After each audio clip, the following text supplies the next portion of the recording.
the tradition of commencement exercises, the valedictory is given by the student who has achieved the highest scholastic rank among her peers over the period of 4 years. Tonight, the farewell speech will be given by Elaine Sinclair, daughter of Mr. and Mrs. Paul Sinclair. Please come forward. Elaine was accepted to William and Mary, James Madison University, University of Notre Dame, and Virginia Tech. She has accepted a ballet school merit scholarship to Indiana University Honors College. We commend you, Elaine, for your outstanding academic achievement.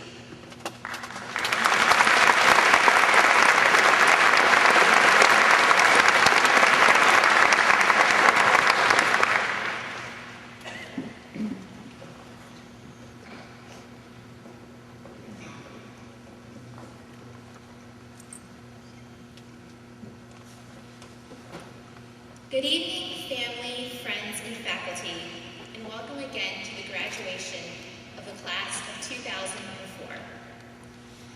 Although we are here tonight to walk across this stage and receive our golden diplomas, I want to take this time to give you all a glimpse of our past here at St. Gertrude.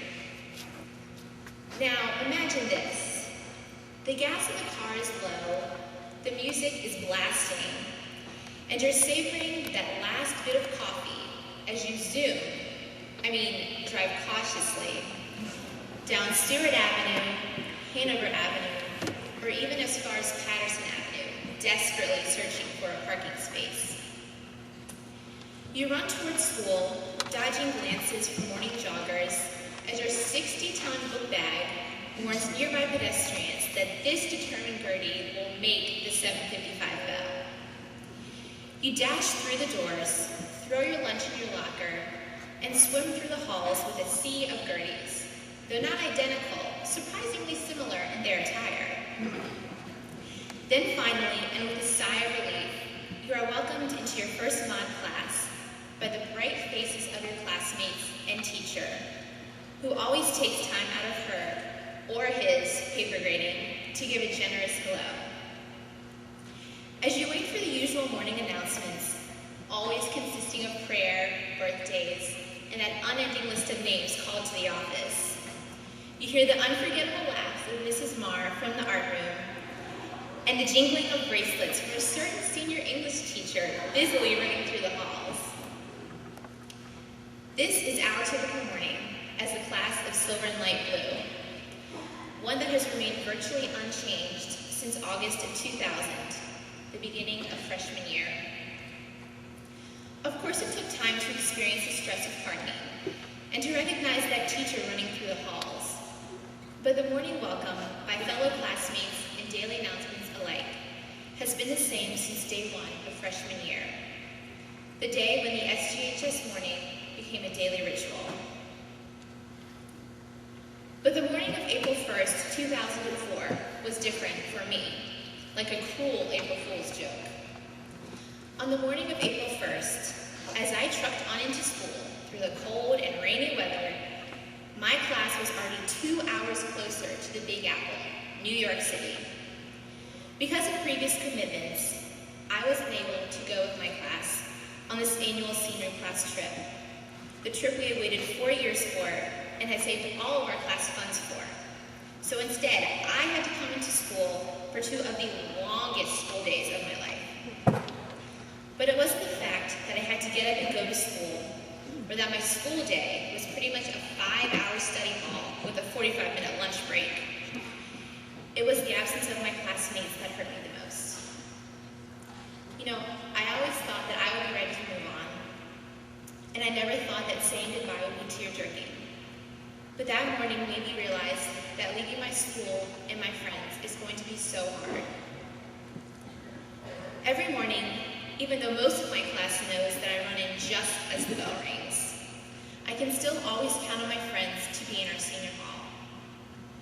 Some are leaned up against the lockers finishing up first mod homework. Some are sitting in circles talking about Friends or American Idol.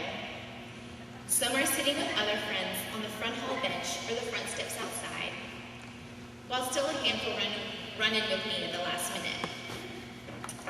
But that morning that I entered the deserted senior hallway, I instantly felt that lump in the throat before the tears start. For I was in school without my friends. A sudden premonition of life next year for all of us. Now don't worry, my life didn't end that day, and I made it through those lonely school days. But I realized one thing. I realized that that was how Gertrude would be after this year, without us. Every year we have seen the end of the class, the end of purple and yellow, the end of black and white, and the end of pink and navy.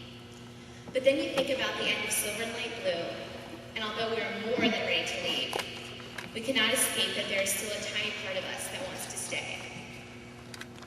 Let's face it, we are all ready to leave the leaking ceilings, the 1970s color palette of lunchtime or assembly chairs, the brown and green, not white and green curtains in the multi-purpose room. But I know that none of us can deny that we will miss the patterns of book bags, textbooks, white tennis shoes, and the original plaid SGHS skirts on the floor of the senior hallway that belonged to the class of silver and light blue this year. We may have been one of the only classes to actually fight with each other at our sophomore retreat. We were told by more than 3 teachers that we weren't intellectual prodigies. Apparently, we did not have the right stuff to win song contest. We have probably the record number of 27 people leave our class since freshman year. And not to mention that after putting up with all of the headaches from the construction, we won't even be able to enjoy the new addition. On a more personal note, we have had deaths, chronic illnesses, and events, family tragedies. But just when our class was at our lowest point, when we were weighed down by the pain of our lives or the pain of our friends' lives, we swam to shore with amazing fortitude to become academic scholars, champion athletes, talented artists, and proud winners of the St. Gertrude Gator Spirit Award. It doesn't matter that we may not be mind-boggling geniuses, future presidents, or the new female versions of Donald Trump, because we are sitting here today, ready to graduate and put aside the hard times of high school, so that we can conquer obstacles and reach our highest expectations.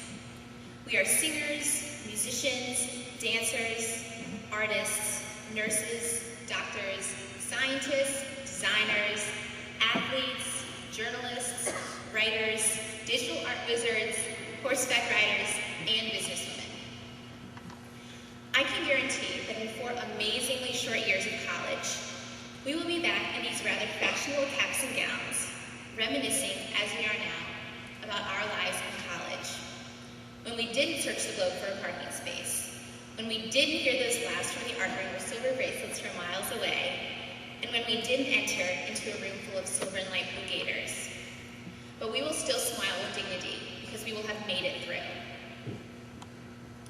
I was told that this speech should include words of wisdom and advice to my classmates as we approach the post-St. Gertrude era of our lives. But I can't do that because I'm uncertain and apprehensive myself about college, and I don't know what to expect.